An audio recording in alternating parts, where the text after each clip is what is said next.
Hi, இன்னைக்கு பார்த்துக்கிட்டிங்கன்னா 8 லட்சம் ரூபாய்க்கு ஒரு 760 ஸ்கொயர் ஃபீட்டில் ஒரு அழகான ஒரு வீடை தான் நம்ம இன்னைக்கு இந்த வீடியோவில் பார்க்க போகிறோம். 8 லட்சம் ரூபாய்க்கு வீடு 760 ஸ்கொயர் ஃபீட்டில் வீடு பண்ண முடியுமான்னு கேட்டிங்கன்னா கண்டிப்பாக பண்ணலாம். அழகாக பண்ணியிருக்காங்க. 3 பெட்ரூமோடி கூடிய அழகான நல்ல வசதியான ஒரு வீடு சூப்பராக பண்ணியிருக்காங்க. அந்த வீடை தான் நம்ம பார்க்க போகிறோம். வீடியோவை ஸ்கிப் பண்ணாமல் பாருங்கள். வாங்க வீடியோக்குள்ளார போவோம். 8 லட்சம் ரூபாய்க்கு கட்டி முடிக்கப்பட்ட 3 பெட்ரூமோடி கூடிய ஒரு அடிப்பொலி வீடு தான் இது. ஆச்சரியப்பட வேண்டாம். ஆலப்புழால சேதுலட்சுமிபுரம்ங்கிற ஒரு கிராமத்துல திரு ராஜு தான் அவரோட கடின உழைப்பால கட்டி முடிச்சு எடுத்திருக்காரு. கேட்கும்போது ஆச்சரியமும் அதுக்கு மேல அற்புதமும் தோணும். எப்படியாக இவ்வளவு பெரிய வீட்டை 8 லட்சம் ரூபாய்க்கு கட்டி முடிச்சாங்கன்னு நினைக்கும் போது பலரும் நினைக்கிறது போல வீடு கட்டுறதுக்கு பெரிய தொகை ஒன்றும் தேவைப்படாது. சரியான பிளானும் கடின உழைப்பும் சரியான நேரமும் இருந்தா போதும். இதே மாதிரி உங்களுக்கும் ஒரு நல்ல ஒரு பெரிய வீடை கட்டி முடிக்கலாம். 3 பெட்ரூமு, ஒரு பெரிய லிவிங் கம் டைனிங் ஏரியா, கிச்சனும் ஒர்க் ஏரியாவும் சேர்த்து 760 ஸ்கொயர் ஃபீட் இருக்கு இந்த வீட்டோட பரப்பளவு. இந்த வீடு கட்ட தொடங்கினதுல இருந்து முடிகிறது வரைக்கும் எந்த ஒரு கான்ட்ராக்டர்ட்டையும் கொடுக்கல.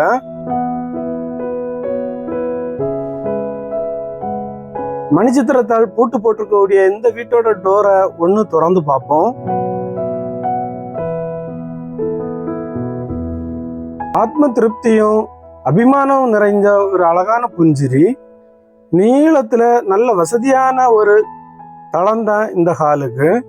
அதுல 2 சைடாட்டு ஒதுக்கப்பட்டிருக்கக்கூடிய 3 பெட்ரூமும் ஒரு கிச்சனும் தான் இங்க இருக்கு. செலவு குறைக்கிறதுக்காக ஜன்னலுக்கோ செவருக்கோ எதுக்குமே கூடுதலா செலவு பண்ணல.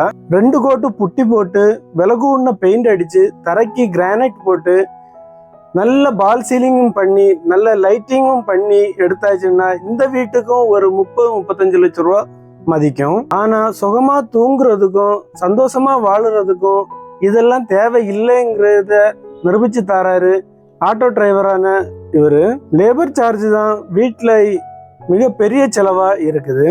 இந்த வீடை எந்த ஒரு கான்ட்ராக்டருக்கு கையிலையும் கொடுக்காம அவங்க சொந்தமா நின்று பக்கத்துல உள்ள கொத்தனாரையும் கையாலையும் வச்சு கட்டி முடிச்சிருக்காங்க.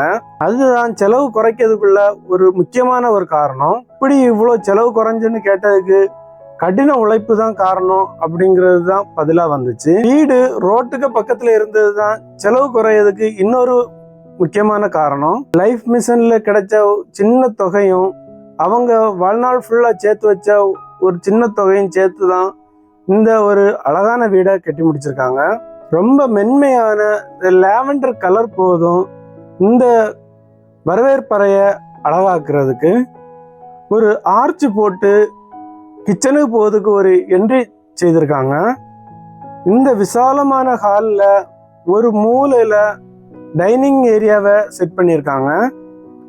சிம்பிளான ஒரு சீலிங் ஒர்க்கு மேலே பண்ணியிருக்காங்க. தரைக்கு ரொம்ப செலவு இல்லாத ஒரு மினிமம் காஸ்ட்ல உள்ள வெட்ரிஃபைட் டைல்ஸ் தான் போட்டிருக்காங்க. இடது பக்கத்தில் இருக்கக்கூடிய முதல் பெட்ரூமை பார்த்துட்டு வருவோம். 100 ஸ்கொயர் ஃபீட் இருக்கு இதோட பரப்பளவு. அழகா செய்திருக்கக்கூடிய ஒரு நல்ல வசதியான ஒரு பெட் ஸ்பேஸ் தான் இது. கூடுதலாட்டு காற்றும் வெளிச்சம் வாரது மாரி தான் இங்க ஜன்னல் அமைச்சிருக்காங்க. பாத்ரூம் எல்லாம் வெளியில தான். அட்டாச் பாத்ரூம் இல்லைங்கிறது ஒரு குறையாட்டு இருக்கலாம். ஆனா கிராமத்துல உள்ளவங்களுக்கு அது ஒரு குறையே கிடையாது. சுத்தி நல்ல இட வசதி இருக்கனால தேவைன்னா வீட்டுக்கு வெளியே அட்டாச் பாத்ரூமும் கெட்டலான்னு சொல்றாங்க இந்த குடும்ப தலைவர். வளரக்கூடிய வீடுங்கிறத இந்த குடும்ப தலைவர் நம்மள்கிட்ட ஆணித்தரமா சொல்றாரு. இங்க இருந்து வெளியில வந்து அடுத்த ரூம்ல பார்ப்போம். நல்ல இடவசதியும் சிம்பிள் ஆட்டும் நல்ல காற்றோட்டம் ஆட்ட இருக்கக்கூடிய அழகான ஒரு பெட் ஸ்பேஸ் தான் இது. இங்கேயும் காற்றுக்கும் வெளிச்சத்துக்கும் குறைவில்லாம 2 ஜன்னல் போட்டிருக்காங்க. தரைக்கு போட்டிருக்கக்கூடிய டைல்ஸோட நிறம் வீட்டுக்கு ஒரு நல்ல ஒரு ஆம்பியன்ஸ் கொடுக்குது. ஸ்டோரேஜுக்காக இங்க ஒரு கபோர்டு வச்சிருக்காங்க. நீங்க வீடு வைக்கும்போது இதே போல நல்ல க்ளோஸ் வென்டிலேஷன் உள்ள ஜன்னல்களை வச்சு செய்யுங்க. இது ரூமுகளை நல்ல கம்ஃபர்ட் ஆக்கிறதுக்கு உதவி பண்ணுது.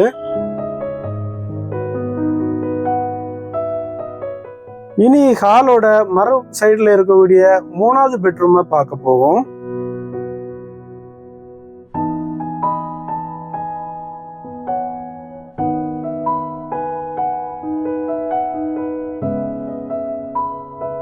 இங்க உள்ள எல்லா பெட்ரூம்களும் ஒரே சைஸ்ல தான் செய்திருக்காங்க. 3 பெட்ரூமுமே நல்ல காற்று வெளிச்சம் வாரது மாதிரி தான் செட் பண்ணியிருக்காங்க ஜன்னல்களை போட்டு. இனி இங்க இருந்து நம்ம கிச்சனை பார்க்க போவோம்.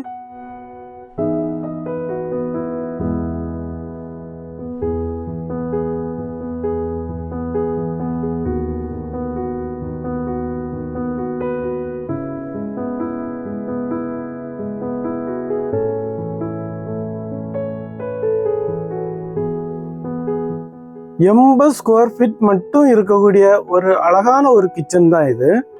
கிச்சன் கபோர்டுகள் எல்லாம் அலுமினிய பேனல்ல தான் செய்து எடுத்திருக்காங்க. ரொம்ப அட்ராக்ஷன் எதுவும் காணிக்காம ரொம்ப சிம்பிளா அழகா பண்ணி எடுத்திருக்காங்க. கிச்சன் கபோர்டுகளை எல்லாம் ஒரு விண்டேஜ் லுக்கில் கொண்டு வந்திருக்காங்க. ஒரே கலர்ல தான் கிச்சன் கபோர்டுகள் எல்லாமே செய்திருக்காங்க. 3 பாளியில் உள்ள ஒரு சின்ன ஜன்னலும் போட்டிருக்காங்க. கையெட்டும் தூரத்துல எல்லா சாதனங்களையும் எடுக்கிறது மாதிரி தான் இங்க எல்லாமே செட் பண்ணியிருக்காங்க.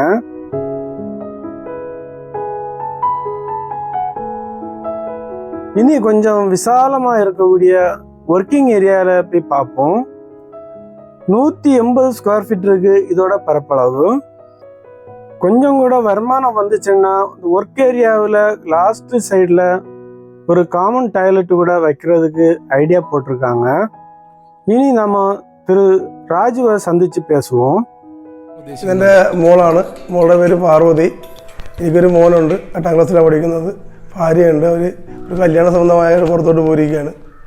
ഞങ്ങളിപ്പം അച്ഛനും മോളും മാത്രമേ ഇവിടെ ഉള്ളൂ. ഈ വീട് ലൈഫിൻ്റെ വീടായിരുന്നു. 2 ബെഡ്റൂമായിരുന്നു ഈ വീട് ഉണ്ടായിരുന്നത്. ഇപ്പം ഞാൻ ആരെങ്കിലുമൊക്കെ വരുമ്പോഴത്തേക്ക് വന്ന് ഗസ്റ്റായിട്ടൊക്കെ വരുമ്പോഴത്തേക്ക് താമസിക്കാൻ വേണ്ടിയിട്ടാണ് ഒരു മുറി കൂടി എടുത്ത് ഇപ്പം 3 ബെഡ്റൂം ആക്കിയത്. இந்த மாதிரிப்பட்ட வீடுகளை பார்க்கும்போது நீங்களும் கனவு வீடுகளை பற்றி யோசிக்க தொடங்குங்க. பிளான் பண்ணி எவ்வளோ சீக்கிரம் முடியுமோ அவ்வளோ சீக்கிரம் இருக்கக்கூடிய காசை வச்சு வீடு செய்ய தொடங்குங்க. உங்களுடைய கருத்துக்களை கமெண்ட் பாக்ஸில் பதிவு பண்ணுங்க. வீடியோ உங்களுக்கு பிடிச்சிருக்குன்னா மற்றவங்களுக்காக ஷேர் பண்ணுங்க. மறக்காம சப்ஸ்கிரைப் பண்ணுங்க புதுசாக வந்திருக்கீங்கன்னா. ஓகே, பாய்.